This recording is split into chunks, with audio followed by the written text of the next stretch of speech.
The time when most people, or at least men, are happy that I've personally noticed is when they're working on themselves, when they have a goal and they have something to work for.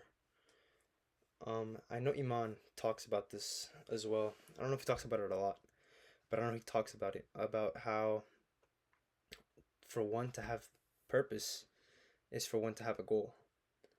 And the only way to find a goal is for you to do some deep soul searching. And goals change, of course. Long term goals usually don't, but at least short term goals do. They vary depending on your certain predicaments in life, where you are in life, and I guess the ambitions that you have. But I feel that the reason that people are happiest when they have something to work for. Like, for example, I've noticed people who are bigger, like for fat, people who are fat and on a weight loss journey are typically happiest when they are in the process of losing that weight than when they actually achieve that their the goal that like they set for themselves, like losing 100 pounds. Why that is, I don't know the science behind it. I'm sure there's something behind it. My belief is that it gives somebody, because if somebody only feels happiness and somebody only feels like good emotions, eventually you're not going to feel that anymore, because there's nexuses in life that without one thing you can't have a certain thing. Like without rain you can't have sun, and without darkness you can't have light. Same thing with happiness. You can't have happiness without feeling other emotions like anger or sadness. And in order for you to actually have a real, I guess, feeling of happiness, and I've noticed that people are usually also happier whenever, like, right after they've gone through something bad, like af- after the storm is a rainbow, something like that. It's like a person goes through a very hard trial, and they go through something that was very hard. Like me, I'm gonna use me for an example. While I was in middle school, going into high school, I would say from seventh to my freshman year, about those 3 years, I suffered from extreme anxiety, and I was very, very insecure about myself. And it was just 3 years of, I wouldn't say pure misery, but 3 years that I wasn't very happy. And it was just a time where I was battling with myself, and I was just trying to find who I really was. And even then, to this day, I still don't really, like, I have a deeper understanding of who I am and what it is that I have to work for and my ambitions in life. But at that time, I was just completely lost, and it's completely normal. I guess for maybe people have it at different stages in life. I feel like it's something that a lot of people have to go through. It's just a part of life. But for me, I went through that in my, I would say, an early stage of life at least. But I'm thankful because now I have a clear goal in mind. Of course, there are certain obstacles, like in everything. You can't really achieve a goal, or you can't really have something without facing an obstacle, because the obstacles just add to the serotonin and add to the happiness that you get from achieving that certain goal. Like having a good physique takes time, it takes crafting. It's like building a pot. You have to have the clay, and you have to do repetitive actions in crafting the clay and moving it around for it to fit like the exact shape and the exact form that you want your pot to be in. I don't know. I'm just blabbering about stuff right now, but I wanted to talk about that, like what it is that takes for people to actually be happy. And changing the subject, the girl that I'm talking to right now, um, my friends tell me to make her my girlfriend, but right now I don't think that's gonna be possible. And it's not even because I don't like her; it's because I mean, I don't really have feelings for her. I haven't. I've kind of blocked myself off from having feelings for anyone for reasons that I want to keep working on myself before I actually catch feelings for someone, because catching feelings for someone is one of the biggest distractions I've noticed because I used to catch feelings really easily when I was younger, including me last year. I used to catch feelings. I caught feelings for like two different girls, and it was not fun. It was basically all I could think about. It's what my mind revolved around for most of the time. But now that I'm in a different stage of my life, I feel like I cannot allow myself to get back to that stage because that stage was basically me being comfortable and me finding other things to distract me. Same with having like people who have certain addictions and they replace those addictions with other addictions. I feel like that's like if you smoke and you vape instead, like there's like what's the point of that? Same with I feel like people who get girlfriends, like they're chronic masturbators and they get girlfriends just to please themselves and just to satisfy the flesh. Well, I personally I don't agree with that because I know a ton of people who got girlfriends just based off their lust and based off of their sexual desires.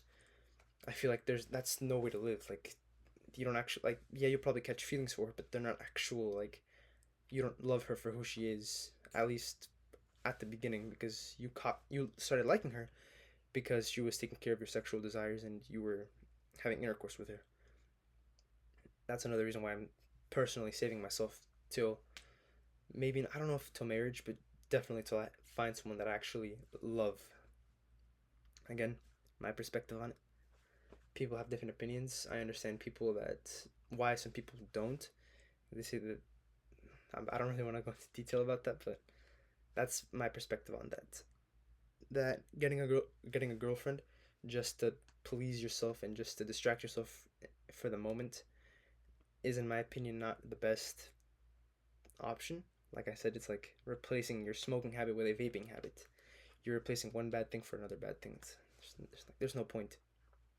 And shifting onto the last topic that I wanted to talk about today was that today I was actually decently productive. I've noticed that me getting Notion and actually like writing down what it is that I need to do and crossing it off as I do it has become quite helpful. I excuse me. I took about maybe an hour and a half to just post on my social medias.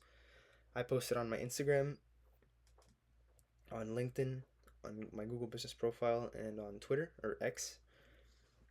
And I posted like for the whole week. I'm gonna be doing that every Monday or Tuesday, just taking that day to actually post on that social media.